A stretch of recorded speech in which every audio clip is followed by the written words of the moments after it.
አሁን ኢትዮጵያ ጫፍ ላይ ነው ያለችው።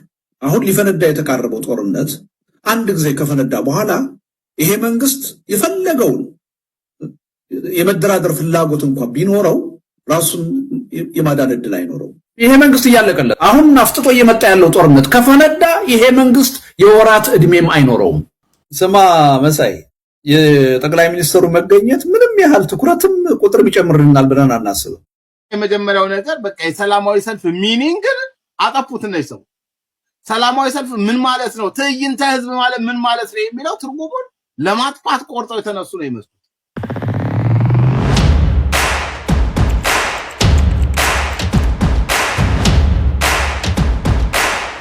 ሰላም እንዴት አላችሁ ውድ ቤተሰቦቻችን? አማሃ ደገፋ ነኝ። ቻናላችን ዘኢትዮጵያ ነው። ፕሮግራማችን ደግሞ ወቅታዊ ፕሮግራማችን ነው። በዛሬ ወቅታዊ ፕሮግራማችን የፊታችን ቅዳሜ እነ ልደቱ አያሌው የጠሩት የማህበራዊ ሚዲያ ወይ ደግሞ የመገናኛ ምንድን ነው ይሄ የኦንላይን ትዕይንተ ህዝብ፣ እሱ ላይ ትኩረት እናደርጋለን። ልደቱ አያሌው የተናገሯቸው ንግግሮች አሉ፣ ጥሪ ያቀረቡባቸው መንገዶች አሉ እና ያነሷቸውን ጉዳዮች ጠቅላላ አድርገን ለማንሳት እንሞክራለን ማለት ነው። በዚህ አግባብ ነው የምንቀጥለው። መነሻ እንዲሆነን አቶ ልደቱ አያሌው ያደረጉትን ጥሪ በማሰማት እንጀምራለን። ጥሪው ላይ አንዳንድ ነገሮች እናነሳለን፣ ግን እስኪ የልደቱ አያሌውን ጥሪ ሰምተን እንመለስ። ልደቱ አያሌው እባላለሁ። የፊታችን ቅዳሜ መጋቢት 26 ቀን ታላቅ የተቃውሞ ትዕይንተ ህዝብ በኢንተርኔት አደባባይ ይካሄዳል። ይህንን ታሪካዊና ታላቅ የተቃውሞ ትዕይንተ ህዝብ በአገር ውስጥም ሆነ በውጭ ሀገር የምትኖሩ ኢትዮጵያውያን በሙሉ በእጃችሁ ስልክ ወይም በቴሌቪዥን ላይ በቀጥታ በመከታተል ለህዝቡ ትግል ያላችሁን አጋርነት እንድታረጋግጡ ጥሬን አቀርባለሁ። ጦርነት ይቆም፣ ሰላም ይስፈን፣ የግፍ አገዛዝ ያብቃ፣ ከምርጫ በፊት ሽግግር ይኖር። ስንተባበር እናሸንፋለን። አመሰግናለሁ። እነ ልደቱ አያሌው ይህንን ጥሪ ማድረጋቸው ምን ያሳየናል ከሚለው ነገር እንጀምር። እነ ልደቱ አያሌው ይህንን ጥሪ ሲያደርጉ የዘመኑን ሚዲየም በሚገባ ለመጠቀም እየሞከሩ መሆኑን ያሳያል። የዘመኑ ሚዲየም ምንድን ነው? አሁን እንደ ድሮ ሬዲዮና ቴሌቪዥን ተጽዕኖ የሚፈጥሩበት ዘመን እየቀነሰ እየመጣ እንደሆነ እናያለን። ሶሻል ሚዲያ እና ይሄ ኦንላይን ሚዲያው በጣም ከፍተኛ ተጽዕኖ አለው። ቲክቶክን በሉት፣ ዩቲዩብን በሉት፣ ፌስቡክን በሉት። ምናልባት የፌስቡክ ተጽዕኖ እየቀነሰ መጥቶ ሊሆን ይችላል። ቲክቶክ እና ዩቲዩብ ግን ተጽዕኖቸው አሻራቸው በደንብ የሚታይ ነው። ከሰሞኑ ያየናቸው ትኩረት የሳቡ ሰዎችን አንድ ሁለት ብለን ብናነሳ እንኳን ማህበራዊ ሚዲያ ላይ ነው በጣም በአብዛኛው ሰው ሲቀባበላቸው የነበሩት። ለምሳሌ ምርጫ ክርክር በቴሌቪዥን ነው የሚደረገው እንደምታውቁት እና በቴሌቪዥን ተከታትሏቸው እና አይቷቸው መነጋገሪያ የሆኑ ሰዎችን አሁን ማግኘት ከባድ ነው። እንደ 97ቱ ጊዜ ምናምን ያኔ እንደውም በጋዜጦችም በምንም ላይ ጊዜ ነበር። አሁን ለምሳሌ የወቅቱ ትኩረት ሚስጥረ ስላሴ ታምራት ነች እንደምታውቁትና በምትናገራቸው ነገሮች ምናምን ብዙ ነገሮች አሉና ይሄ እነዚህ ንግግሮቿ ማህበራዊ ሚዲያ ላይ ተቆራርጦ በመዛመታቸው ጭምር ነው ተጽዕኖ መፍጠር መቻል ደረጃ የደረሰችው። በጣም መነጋገሪያ ሰው የሆነ ሰው እንዲህ አይነት ምክንያት እንዲህ አይነት ተጽዕኖ ያለው ሚዲየም ስለሆነ እነ ልደቱ አያሌው ይሄንን ሚዲየም ለመጠቀም ያላቸውን ተነሳሽነት የሚያሳይ ነው ማለት ነው። ስለዚህ በዚህ ደረጃ እንደው የሆነ ነገር ባይሳካ በሆነ መንገድ እንመጣለን እያሉ አቅጣጫዎችን መፈለግ በጣም ጥሩ ነገር ነው ማለት ነው። ነገር ግን መሬት ላይ አለ ማለት ደግሞ አይደለም። ይሄ ተጽዕኖ ማህበራዊ ሚዲያ ላይ አለ ማለት አሁን ብዙ ሰው የሚሸወደው እዚህ ጋር ነው። ማህበራዊ ሚዲያ ላይ የምትፈጥረው ተጽዕኖ መሬት ላይ ከሌለ ዋጋ የለውም። መሬት ላይ ያለ ነገር እና ማህበራዊ ሚዲያ ላይ ያለ ነገር ኮምፕሊትሊ የተለያዩ ናቸው። ምሳሌዎች ማንሳት እንችላለን። የዛሬ ዓመት ወይ 2 ዓመት ሊሆን ይችላል ጆን ዳንኤል የሚባል ቲክቶከር ታውቃላችሁ። ቲክቶክ ላይ he was a king እኮ እንደዛ አይደለ? በነበረው ጊዜ በቃ ቲክቶክ ላይ በጣም ኢትዮጵያ ውስጥ በጣም ትልቁ ላይቭ ስትሪመር ነበረ፣ ምናምን ጌመር ነበረ፣ ምናምን በጣም ብዙ ገንዘብ ይሰራ የነበረ ሰው እና በጣም ብዙ ተከታዮች ያሉት ሰው። ይሄ ሁሉ ተከታይ ያለው ሰው በተፈጠረው ነገር አየር መንገድ ውስጥ በተፈጠረው ነገር ያሰበ የነበረው ምንድነው? ያን ነገር ላይቭ ስትሪም ሲያደርግ ተከታዮች ያሉልኝ ነው። የሱ ተከታዮች አየር ላይ ነው ያሉት። የኦንላይን ተከታይ ናቸው፣ አየር ላይ ነው ያሉት። መሬት ላይ ጠብ የሚል ነገር ሊሰሩለት የሚችሉ ተከታዮች ያሉት። ጠብ የሚል ነገር ሲታሰር የሚጮሁለት በፍጹም። ስለዚህ ማህበራዊ ሚዲያው ላይ ኦንላይን ላይ ተጽዕኖ መፍጠር ይችላል ማለት መሬት ላይ ተጽዕኖ መፍጠር ይችላል ማለት አይደለም። እነ ልደቱ አያሌው ራሳቸው ኤክስፒሪየንስ አድርገውታል። ይሄ ሁለተኛቸው ነው ትዕይንተ ህዝብ ኦንላይን ሲያደርጉ ማለት ነው። የመጀመሪያው ትዕይንተ ህዝብ ምን ለውጥ አመጣ? መሬት ላይ ምን ጠብ የሚል ነገር አመጣ?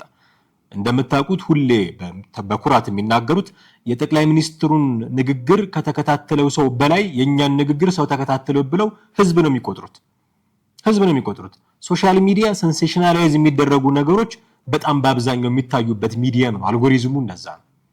ስለዚህ እናንተ ምን እንደምታወሩ እንዴት አድርጋችሁ ሴንሴሽናላይዝ እንደምታደርጉት ስለሚታወቅ ብዙ ሰው ተከታትሎት ሊሆን ይችላል። ያ ብዙ ሰው የተከታተለው ነገር መሬት ላይ ወርዷል ወይ? አይዳውት ጥርጣሬ ያለኝ መሬት ላይ ወርዷል። ምን ጠብ የሚል ነገር አመጣ? ምን ለውጥ አመጣ? ቁጥር ከመቁጠር ውጭ 500,000 5 ሚሊዮን ምናምን ተከታተለን ከማለት ውጭ። ኦኬ፣ በዚህ ሎጂክ መሰረት እንሂድ ብንል ጠቅላይ ሚኒስትር አብይ አህመድ ምክር ቤት ገብተው የሚናገሩት ንግግር በጣም በብዙ የሺህ የሚቆጠሩ ሰዎች የሚከታተሉት ነው። ኢቭን በቴሌቪዥን ላይቭ እየተላለፈ ብዙ የዩቲዩብ ቻናሎች ላይቭ እያስተላለፉት ሁሉም ጋር በብዙ ሺህ የሚቆጠሩ ሰዎች ይከታተሉታል። ስለዚህ ትክክለኛው ሰው ናቸው ማለት ነው። በእናንተ ንግግር መሰረት ብዙ ሰው የሚከታተላቸው፣ ብዙ ሰው የሚደግፋቸው፣ ብዙ ሰው የሚፈልጋቸው ሰው ናቸው ማለት ነው። እንደዛ ከሆነ ደግሞ እርግፍ አድርጋችሁ ተቃውሟችሁን ትታችሁ ቁጭ ማለት ነው ማለት ነው። የሰው ቁጥር አይደለም ጉዳዩ። መሬት ላይ ምን ለውጥ ያመጣል? የእናንተ ስብሰባ፣ የእናንተ ትዕይንተ ህዝብ፣ የእናንተ ንግግር መሬት ላይ ምን ለውጥ ያመጣል የሚለው ነው በደንብ መታየት ያለበት። የሆነ ሆኖ ሰላማዊ ሰልፍን አበላሹት የሚል ደግሞ ትችት የሚሰነዝሩባቸው ሰዎች አሉ። ጥሪ አድርጓል የፊታችን ቅዳሜ እና ይህንን ጥሪ ተከትሎ ትችት የሚሰነዝሩ ሰዎች ሰላማዊ ሰልፍን አበላሹት የሚል ትችት እየሰነዘሩባቸው ነው። አቤ ቶኪቻው አንዱ ነው ከነዚህ መካከል። እስኪ የአቤን ትችት ሰምተን እንመለሳለን። የመጀመሪያው ነገር በቃ የሰላማዊ ሰልፍ ሚኒንግን አጠፉት እነዚህ ሰው። ሰላማዊ ሰልፍ ምን ማለት ነው? ትዕይንተ ህዝብ ማለት ምን ማለት ነው የሚለው ትርጉሙን ለማጥፋት ቆርጠው የተነሱ ነው ይመስሉት። እና አቶ ልደቱ አያሌው 1 ሚሊዮን ሰዎች የሚሳተፉበት ተብሏል። የምራችሁን ነው? እንደው ምን አዲስ ነገር ልትነግሩን ይሆን? እንደው 1 ሚሊዮን ህዝብ ይወጣል የምትሉት እግዚአብሔር ነው። ከሁሉ በላይ ግን እኔ እንደውም አንድ ጽሑፍ እያዘጋጀው ነበር። ለኦንላይን ሰላማዊ ሰልፉ የሚዘጉ መንገዶች ዝርዝር ይፋ ይደረግልን እያልኩ ነበር። አቤት ሲያወሩት የሚመስለው የምር ሰላማዊ ሰልፍ የሚደረግ የምር ሰዎች አደባባይ የሚወጡ ምናምን ነው የሚመስለው በነገራችን ላይ። ነገር ግን እንደዛ አይደለም። ምንም ይወጣ ሰው የለም። የሆኑ ሰዎች ይደረደራሉ። 8-9 ሰዎች ይደረደራሉ በኢንተርኔት መስኮት ልክ አሁን እንደዚህ እንደተቀመጥኩት። ከዛ ተቀምጠው ቤታቸው ሆኖ ሌሎች ሰዎች እንዲመለከቱ ከዛ ሰላማዊ ሰልፍ ይባላል። በጣም አስቂኝ ነው። እንዴ 8 ስልክ ምናምን ደርድረ ተመልከት ሰላማዊ ሰልፉን አድምቄው ምናምን ብሎ ማለት ራስን ማታደር ራስን መሸወድ ካልሆነ በስተቀር ምንም ትርጉም ያለው አይመስለኝም። እንዲህ ነው ያለው አቤ ቶኪቻው። አንድ ነገር አንስቶ ማለፍ ተገቢ ነው እዚህ ጋር። ለምን እንዲህ ሆነ? ለምን ኦንላይን ላይ ይህንን ስብሰባ ይህንን ትዕይንተ ህዝብ ማድረግ አስፈለገ የሚል ነገር አሁን ልደቱ አያሌውን ብትጠይቋቸው መሬት ላይ አይፈቀድልንም ነው የሚሉት። አዲስ አበባ ውስጥ እናድርግ ይህንን ብንል፣ ባህር ዳር እናድርግ ብንል፣ የሆነ የኢትዮጵያ ከተማ ውስጥ እናድርግ ብንል አይፈቀድልንም። ስለዚህ ኦንላይን ላይ ያደረግነው የሚል ምክንያት ሲያመጡ ነው የምትሰማቸው። ትክክለኛ ጥያቄ ላላቸው ሰዎች መፈቀድ አለበት። ሰላማዊ ሰልፍ፣ ሰላማዊ የመብት ጥያቄ መፈቀድ አለበት። ተገቢ ጥበቃ ሊደረግላቸው ድምጻቸውን ሊያሰሙ ያስፈልጋል። የምርጫ ቅስቀሳ ያለባቸው አካላት የምርጫ ቅስቀሳቸውን እንዲያደርጉ ሊፈቀድ ይገባል። ይሄንን ማጣት ነው ወደዚህ ወሰደን የሚል አመክንዮ ስለሚያመጡ ማለት ነው። ይሄን ማጣት ነው ወደዚህ ወሰደን የሚል አመክንዮ ያመጣሉ። ይሄ ኤክስፔክተር ነው፣ የሚታወቅ ነው ምን እንደሚሉ። ስለዚህ ጀርባቸው ያለውን ነገር እኛ እናቅም። እንደ ዜጋ እንደ አንድ ግለሰብ እኔ ፐርሰናል ያላውቅም። የሚነግሩንን ነገር ነው የምንሰማው። የምትተቿቸውም የምትሞግቷቸውም የምታበረታቷቸውም በሚያደርጉት ግን በሚሰሩት ነገር ነው። እዚህ ከጀርባቸው ያለውን ነገር አናቅም። ከጀርባቸው ያለውን ነገር አናቅም በሚል ሰበብ መንግስት የሆነ ምክንያት እየፈጠረ ከጀርባቸው እንዲህ የሚባሉ አካላት አሉ እያለ ሰልፍ የሚከለክል ከሆነ ተገቢ አይደለም። የድጋፍ ሰልፍ፣ የተቃውሞ ሰልፍ የሚከለክል ከሆነ ተገቢ አይደለም። ኢትዮጵያ ውስጥ ባለፉት ዓመታት መንግስትን የሚቃወሙ ሰልፎች አይተን ስለማናቅ ማለት ነው። ስለዚህ ጄኒውን የሆነ ጥያቄ ላላቸው ሰዎች ማንሳት መጠየቅ የምንፈልገው ጥያቄ አለ ለሚሉ ሰዎች የምርጫ ቅስቀሳ ማድረግ እንፈልጋለን ለሚሉ ሰዎች መፈቀድ አለበት። አዳራሽ ሲፈልጉ አደባባይ ሲፈልጉ ሊፈቀድላቸው ይገባል። መንግስት ጥበቃ ሊያደርግላቸው ይገባል። የደህንነት ጥበቃ ሊያደርግላቸው ይገባል። ይሄ መሆን አለበት። ይሄንን ማጣት ነው የኦንላይን ሚዲያ ላይ የወሰደን የሚል ጥያቄ ስለሚያነሱ ማለት ነው። ይሄን ማጣት ኦንላይን ሚዲያ ላይ ሊወስዳቸው አይችሉም። ኑና ይሄው ድምጻችሁን አሰሙ የሚል አካል ካለ እሱን ነው ማድረግ ያለበት ማለት ነው። ትልቁ የዚህ ሰልፍ መነጋገሪያ ጉዳይ ግን ይሄ አይደለም። ትልቁ የዚህ ሰልፍ መነጋገሪያ ጉዳይ በዚህ ሰልፍ ላይ ዶክተር አብይ መጋበዛቸው ነው። ግልጽ ደብዳቤ ለጠቅላይ ሚኒስትር ዶክተር አብይ አህመድ ተብሎ እነ ልደቱ አያሌው ጽፈውላቸዋል እና በስነ ስርዓት ጋብዘዋቸዋል። ተቃውሞ ላይ እርሳቸውን መጋበዙ ጥቅሙ ምንድነው የሚለውን ደግሞ ራሱ ልደቱ አያሌው ሲያብራራው ጥቂት እንሰማለን። ልደቱ ምናልባት ትኩረት ስለመሳብ ይሆን ይሄን ያደረጋችሁት? እንግዲህ ጠቅላይ ሚኒስትሩን ጋበዙ ተብሎ ሲባል ላዘጋጃችሁት ትዕይንተ ህዝብ ሰው ጆሮ ይሰጣል። ምክንያቱም ወደንም ጠላንም የሀገሪቱ ጠቅላይ ሚኒስትር ነው። ስለዚህ አንዳንድ ጊዜ ጥሩ ማስታወቂያ የሚሰራ ሰው እናንተ መሀል አለ ማለት ነው። ስማ መሳይ፣ የጠቅላይ ሚኒስትሩ መገኘት ምንም ያህል ትኩረትም ቁጥር ይጨምርልናል ብለን አናስብም። ባለፈው ትዕይንተ ህዝብ እኮ ስናካሄድ ታስታውስ ይሆናል አይደል እንዴ? ያን ለማበላሸት ብለው እኮ የጠቅላይ ሚኒስትሩ ኢንተርቪው ላይቭ እንዲቀርብ ተደርጓል። ተደምሮ 1000 ሰው አላየው መሳይ።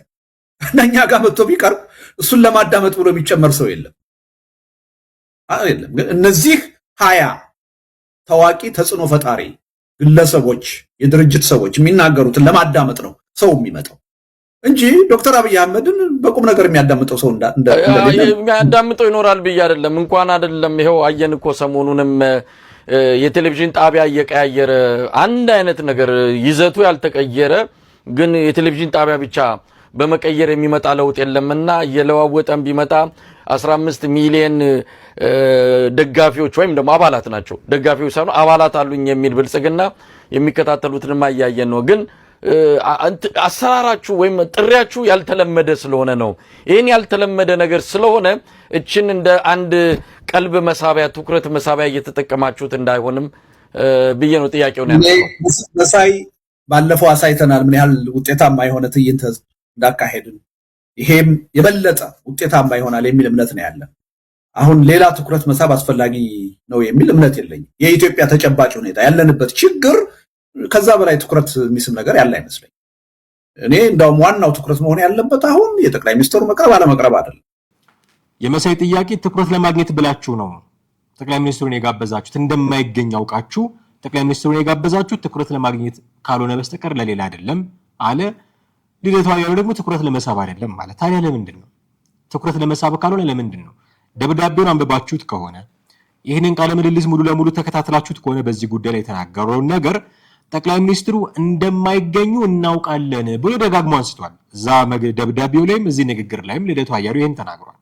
ጠቅላይ ሚኒስትሩ እንደማይገኙ እናውቃለን። ኦኬ፣ እንደማይገኝ የምታውቀውን አካል ተገኝልኝ ብለህ እንዴት ነው የምትጠራው? በእርግጥም ትኩረት ለመሳብ ካልሆነ መሳይ መኮንን እንዳለው እንደማይገኝ እርግጠኛ ነህ እኮ በቃ ይሄ ሰውዬ አይገኝም እና አለ ለመባል ነው የምትለው? ትኩረት ለመሳብ ነው። ጠቅላይ ሚኒስትሩ ተጋብዘው ቀሩ ለማለት ነው። በቃ ሌላ ምንም እኮ ምክንያት የለውም። ጠቅላይ ሚኒስትሩን ጋብዘናቸው ነበረ፣ እኛ ልበሰፊ ነን፣ እኛ አቃፊ ነን የሚል ነገር መደስኮር ትፈልጋላችሁ። ስለዚህ እሱን ትኩረት ለማግኘት ብላችሁ ጠቅላይ ሚኒስትሩን ጋበዛችኋቸው።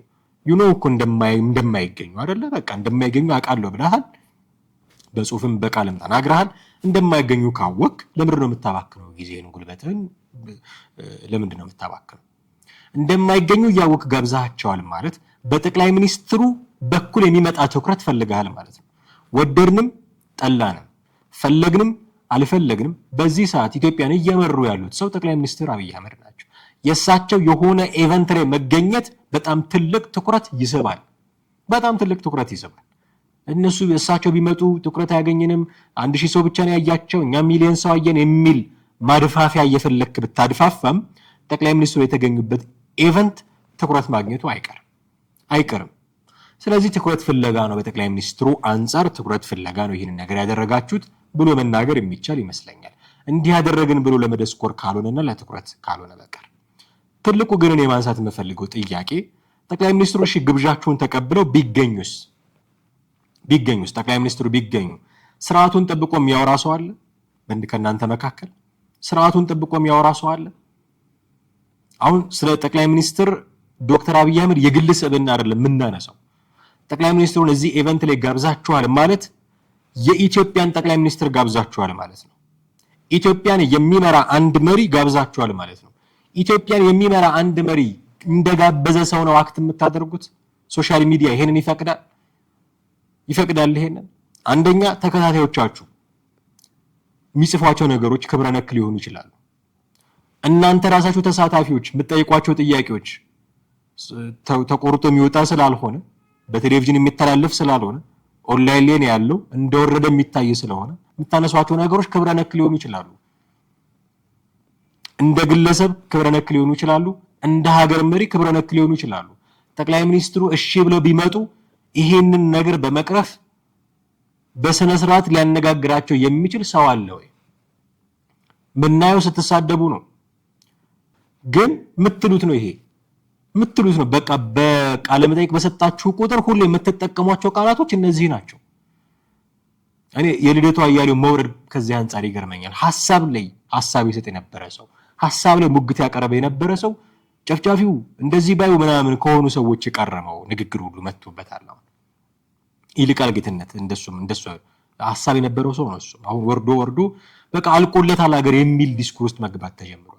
አሁን ጠቅላይ ሚኒስትሩ የእናንተን ጥሪ አክብረው ቢመጡ ያለቀለት ሀገር ነው የሚመሩት፣ ለምንድነው እጅ የማይሰጡት ልትሏቸው ነው?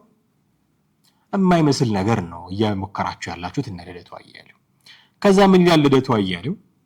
የኢትዮጵያ ጫፍ ላይ ስለሆነች የሽግግር መንግስት ያስፈልጋታል።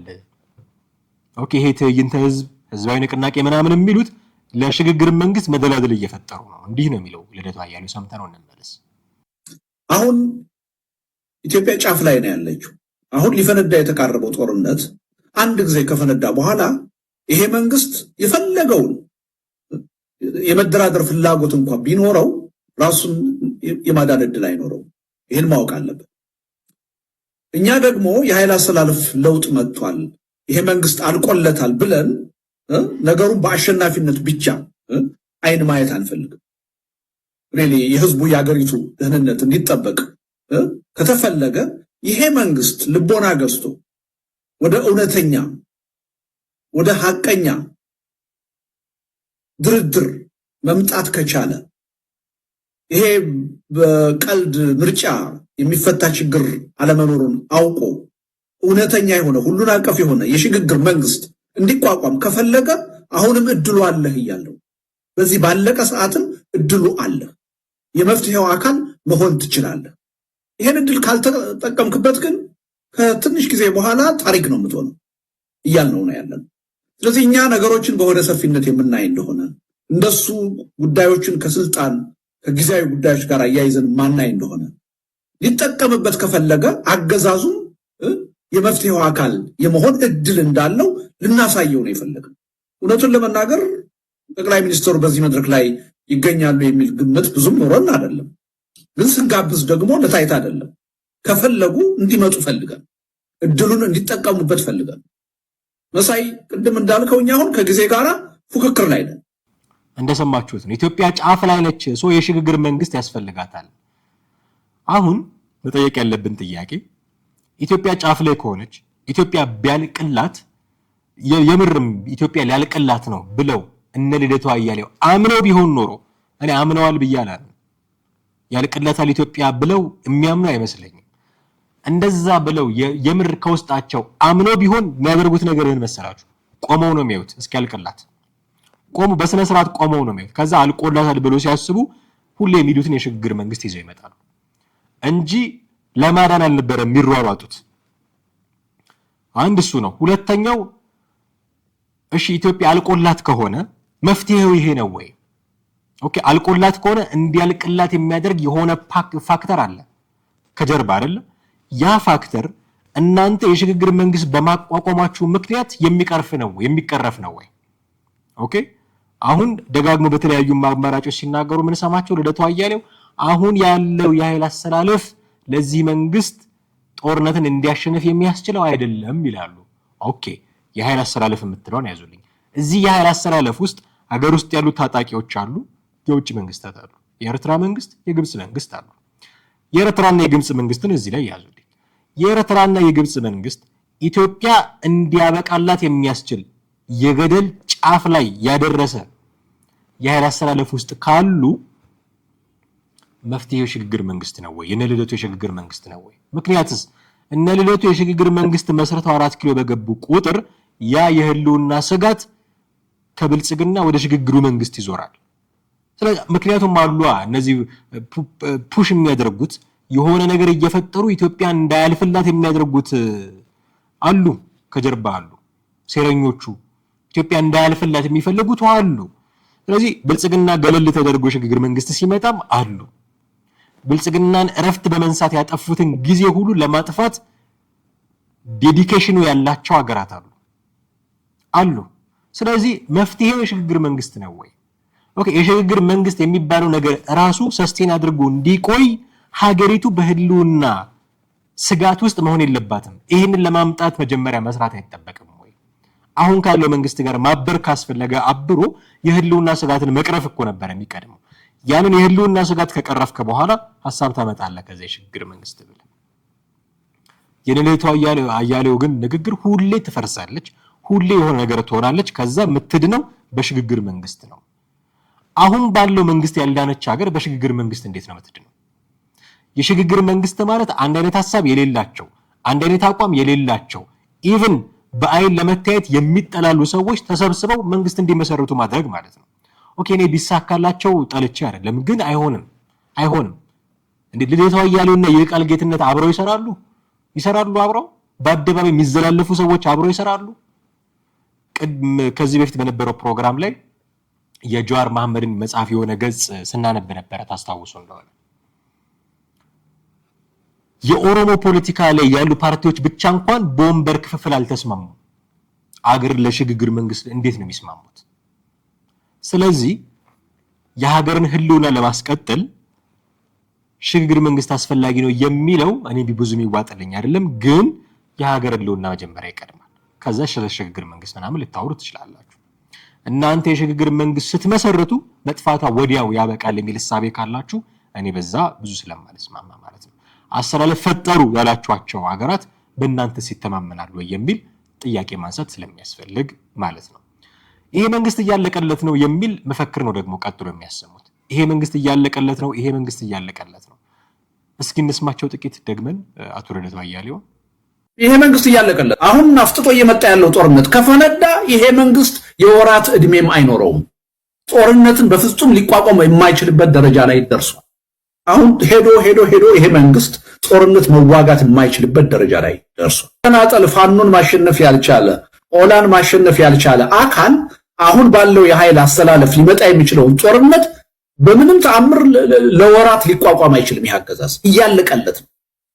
አሁን አገሪቱ ውስጥ የተፈጠረው የኃይል አስተላለፍ በምንም ተአምር አሁን የመጣውን የኃይል አስተላለፍ በምንም ተአምር ይሄ መንግስት ሊቋቋም አይችልም። ለወራትም ሊቋቋም አይችልም። ወደኋላ ሊመለስ በማይችል መልኩ ሁሉንም ጠላት አድርጎ በሁሉም ላይ የህልውና ፈተና ደቅኖ ሁሉም አጌንስት መንግስት እንዲነሳ አድርጓል፣ እንዲተባበር አድርጎ ዋጋ የሚከፍልበት ጊዜ ተቃርቧል። ምክንያቱም እየመጣ ያለው ማዕበል ቀላል ማዕበል አይደለም። ተዛዙ ባይታየውም አይኑ ቢታወርም በፍጹም ሊቋቋሙ የማይችል ነው አሁን ኃይል እየመጣበት ያለው።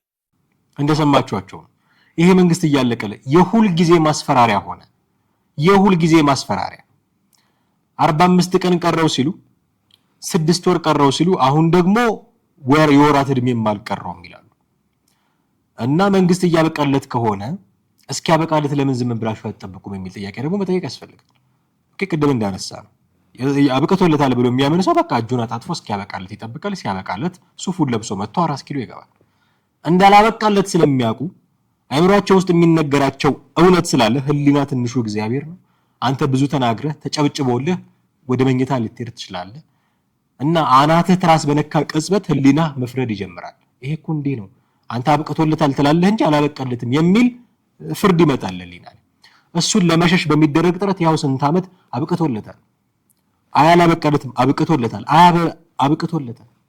ከራሳቸው ህሊና ጋር ነው የሚጨራረሱት የሚሟገቱት ማለት ነው። አብቅቶለት ከሆነ እንደዛ አብቅቶለታል ብለው የሚያምኑ ከሆነ ቁጭ ነው የሚሉት። አርፈው ቁጭ ይላሉ። ልክ ሲያበቃለት ሱፋቸውን መተው አድርገው ይመራሉ። አሁን እነሱ ይሄንን የምንለው ቫኪዩም እንዳይፈጠር ስለምንሰጋ ነው። ፓወር ቫኪዩም በሌላ ያስቡ ይችላሉ። ኦኬ ፓወር ቫኪዩም እንዳይፈጠር ከሰጋችሁ ብቃት አለን ትላላችሁ። የሽግግር መንግስት ለመመስረት ብቃት አለን የምትሉ አይደላችሁ? ተዘጋጅታችሁ ጠብቁ። ልክ ሲያበቃለት ልትገቡ። ያ ቫኪዩም እንዳይፈጠር ግን እንደማያበቃለት ስለምታውቁ ነው ያበቃለታል እያላችሁ ሁሌ የምታደርጉት። ያንን ዝግጅት ብታደርጉ ጥሩ ነው። ካልሆነ ግን ሁሌ ማስፈራራት ነው የሚሆነው። ሁሌ ማስፈራሪያ ድምፅ። እኔ እስከ መቼ በዚህ አይነት ሁኔታ እንደሚቀጠል አላውቅም። ያን የሚጸጽተኝ እንደው እንዲህ ባይሆን ኖሮ ብዬ የምለው ግን ከሀሳብ ተወረደ።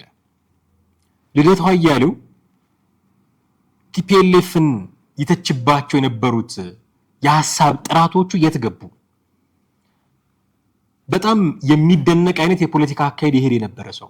መጽሐፍቶቹን ብታነቡ፣ በየጊዜው የሚጽፋቸውን ወረቀቶች ብታነቡ እንዴት አይነት ሀሳቦች ያሉት ሰው እንደነበረ በጣም የሚገርመኝ ሀሳብ አንድ ሁለቱን ልናነሳ እንችላለን። ለምሳሌ የሲቪክ ፖለቲክስ አቀንቃኝ እንደሆነ ይታወቃል ልደቱ አያሌው። የዜግነት ፖለቲካን የሚያቀነቅን ነው። የብሔር ፖለቲካን የሚደግፍ አይደለም። እንደ ሌሎቹ የዜግነት ፖለቲካ አቀንቃኞች የብሔር ፖለቲካ ኮርነር መደረግ አለበት ብሎም ደግሞ የሚያስብ አይደለም። የብሔር ፖለቲካን ገፍተን እንጣለው ብሎ የሚያስብ አይደለም። ምክንያቱም ኮንሲኩዌንሱን ያውቀዋል። በሚሊዮን የሚቆጠር ደጋፊ ያለው አስተሳሰብ መሆኑን ያውቃል። ደጋፊ ብቻ አይደለም፣ ህገ መንግስት ተቀርጾለት 4 ኪሎ ገብቶ ኢትዮጵያን እየመራ ያለ አስተሳሰብ መሆኑን ያውቃል። ይሄ አስተሳሰብ ሚሊዮን ሰዎች የሚከተሉት አስተሳሰብ ስለሆነ አሽቀንጥረን እንጣለው የሚል አመለካከት የለውም። አይፈልገውም እኮ ይጠቅማል ብሎ እኮ አያስብም። ግን ይጠቅማል ብለው የሚያስቡ በሚሊዮን የሚቆጠሩ ሰዎች አሉ። እነሱ ኢትዮጵያውያን ናቸው፣ ዜጎች ናቸው። ኢንተርቴን ልናደርጋቸው ይገባል። እኔ የምፈልገው ግን የዜግነት ፖለቲካ ነው። ይሄንን እኩል ጠረጴዛ ላይ እናስቀምጥና ምርጫ እናድርግ የሚል ሰው እኮ ነው። እንዲህ አይነት ሀሳብ የነበረው ሰው ነው። ሌላ አንድን ጨምር። ለምሳሌ የሀገሪቱን እየመራ ያለ አካል የመፍትሄ አካል መሆን አለበት ብሎ የሚያምን ሰው ነው። አሁን እንደ ለበጣ ትዕይንተ ህዝብ ላይ መጥራቱን አትዩ። የመፍትሄ ሀሳብ መሆን አለበት፣ የመፍትሄ አካል መሆን አለበት። የሽግግር መንግስት ብናቋቁም ጠቅላይ ሚኒስትሩ መሪ ሆኖ መቀጠል አለበት ብሎ ያምን የነበረ ሰው ነው። አሁን ግን ስለ ጨፍጫፊነታቸው ስለምናቸው የሆነ የቃላት ጦርነት ውስጥ የገባ ሰው። ሌላ በጣም የምወድለት የማደንቅለት የነበረው ሀሳብ አሁን ስልጣን ላይ ያለው መንግስት ነገ ከስልጣን ቢወርድ ደህንነቱ እንደሚጠበቅለት ማረጋገጥ ያስፈልገናል ብሎ የሚከራከር ሰው እኮ ነው። ምክንያቱም ደህንነት የሚጠበቅ አይደለም ብሎ ከሰጋ ያለውን ኃይል ሙሉ ተጠቅሞ ስልጣን ላይ መቆየትን ነው አማራጩ የሚያደርገው። ያ እንዳይሆን በደህንነት ስጋት ምክንያት ነገ ምን ሆናለሁ በሚል ጭንቀት ምክንያት ስልጣን ላይ ሙጥኝ ብሎ እንዳይቀር እድል እንስጠው፣ ደህንነት እንዲሰማው እናድርገው፣ ጋራንቲ እንስጠው። ከስልጣን ቢወርድም በሰላም መኖር እንደሚችል ልናረጋግጥለት ይገባል የሚል ምርጥ የሆነ የመፍትሄ ሀሳብ ያቀርብ የነበረ ሰው ነው ልደቱ አያሌው። አሁን የት ገባ? እንዲህ ሀሳብ ያፈልቅ የነበረው ሰው አሁን የት ገባ? አሁን ሀሳቦች አያቀርብም ማለት አይደለም። አሁን ግን እየተወሰደ ነው፣ በሆነ ጎርፍ እየተወሰደ ነው፣ በሆኑ ሰዎች ዝንባሌ እየተሳበ ነው። ኦኬ አሁን ትዕይንተ ህዝብ አቀረበ እንጠራለን አሉ። የዚህ ትዕይንተ ህዝብ ዋነኛ ዓላማ ጦርነት ይብቃ ሰላም ይስፈን ነው። ከዛ ከምርጫ በፊት የሚደረግ ሽግግር ነው። ጦርነት ይብቃ ለማለት የምንቃወመው ብልጽግናን ነው የሚሉት። ጦርነት ውስጥ ያለው ብልጽግና ብቻ ነው። ደፍሮ እኮ ይቃወም ነበር ልደቱ አያሌው። አሁን እነፋኖን መቃወም ፈራ። እነፋኖን እነ ቲፒኤልኤፍን መቃወም ፈራ። ያለውን ጅራፍ ሁሉ የመንግስት ጀርባ ላይ መሰንዘር ነው የመረጠው። ፈራ። የሐሳብ ሰው የነበረው ሰው ወገንተኛ ሆነ። የሐሳብ ሰው የነበረው ሰው ለታጣቂዎቹ አደላው። እኔ ኤክስፔክት የማደርገው ልደቱ አያሌውን መንግስትንም ታጣቂዎቹንም እኩል ሚዛን ላይ እንዲያስቀምጥ ነበር። መንግስትን ጦርነት መደረግ የለበትም ብሎ ሲተች እነፋኖንም እንዲተች ነበር የምጠብቀው። ፋኖን ገለል አድርጎ አስቀመጠና መንግስትን መተቸት። እንደውም ስለመተባበሩ ሁሉ ያወራሉ። ምናልባት በአካሄድ አልተስማሙ ይሆናል እንጂ ብዙ ነገር ሊያወሩ ይችሉ ነበር። እናንተ ትጥቅ ትግሉ ላይ በርቱልን እንጂ ምናምን የሚሉ ታክቲካል የሆኑ እቅዶችንም ሊነድፉ ይችሉ ነበር። ደፍሮ መቃወም ፈራ። ታጣቂዎችን ተዉ ማለት ፈራ። ልክ ታጣቂዎቹ እንደማይዋጉ ዝም ብሎ እጃቸውን አጣጥፈው ቁጭ ብለው በመንግስት ድሮን እንደሚሞቱ አዚፍ እንደዛ ነው የቆጠረው። ለምን ይሄ ሆነ? ለምንድነው ያ የቀድሞው ልደቱ ያ ሚዛናዊ ልደቱ ለምንድነው የጠፋው የሚለውን ነገር ማንሳት ያስፈልጋል። የሆነ ሆኖ የፊታችን ቅዳሜ እንዲህ ያለ ትዕይንተ ህዝብ አዘጋጅተናል ብለው ጠቅላይ ሚኒስትር ዶክተር አብይ አህመድን እዛ ላይ ጋብዘዋል። ከዛ ጋብዘው ኢትዮጵያ አልቆላታል፣ ብልጽግና አልቆለታል የሚል መፈክር ሊያሰሙ ስንቃወሙት መተባብረውን ይቃወሙ የሚል ቀልድ፣ ይሄ እንደ ቀልድ ነው የሚታየው፣ ቀልድ ነው የያዙት። እንዴት አይነት ተጽዕኖ ሊፈጥሩ እንዳሰቡ ከዚህ በፊት በነበረው የትዕይንተ ህዝባቸው ላይ ብዙ ያን ያህል ለውጥ ሲመጣ ስላላየን እንዴት አይነት ለውጥ ያመጣሉ የሚለው ተጠባቂ ነው አይደለም የሚለው ላይ አስተያየት ልንሰጥ አንችልም። ግን ቅዳሜ ዕለት እንዲህ ያለ ትዕይንተ ህዝብ ጠርቷል። ይሳካላቸዋል ወይ? ጥሩ ነገር ያኔ በነገራችን ላይ ብዙ ነገር ተነስቶበት ነበር አይደል? በሐሳብ አንድ ያልሆኑ ሰዎች ናቸው መንግስትን ለመቃወም አንድ የሆኑት። ስብሐት ነጋና ዘመነ ካሴ የተገናኙበት መድረክ ነበር እንደምታስታውሱት። አሁን ማን ከማን እንደሚገናኝ አላውቅም። የያኔውን መድረክ ጠቅላይ ሚኒስትሩ መደመር ኢን አክሽን ብለውት ነበረ ምክር ቤት ውስጥ በነበረ ንግግራቸው። የአሁኑን ደግሞ ምን ስም እንደሚያወጡለት አላውቅም። ልደቱ አያሌው ግን ይህንን ጥሪ አቅርቦላቸዋል ማለት ነው። ውድ ቤተሰቦቻችን የዛሬውን ፕሮግራማችንን እዚህ ላይ እናበቃለን። አብራችሁን ስለነበራችሁ ስለተከታተላችሁን ከኛ ጋር ስለቆያችሁ እጅግ አድርገን እናመሰግናችኋለን። የዛሬውን ፕሮግራማችንን እዚህ ላይ እናበቃለን። በሚቀጥለው ፕሮግራማችን በሌላ ርዕሰ ጉዳይ እንጠብቃችኋለን። አማሃ ደግፋ ነበርኩኝ። ሐሳብ አስተያየቶቻችሁን እንደተለመደው እንጠብቃለን። ቻናላችንን ሰብስክራይብ እንድታደርጉ የደውል ምልክቱን እንድትጫኑም እንዲሁ እንጠብቃለን። ስለምታደርጉልን ትብብር ሁሉ ከወዲሁ አስቀድመን እጅግ አድርገን እናመሰግናችሁ እንወዳለን። የዛሬውን አበቃን። ጤና ይስጥልን።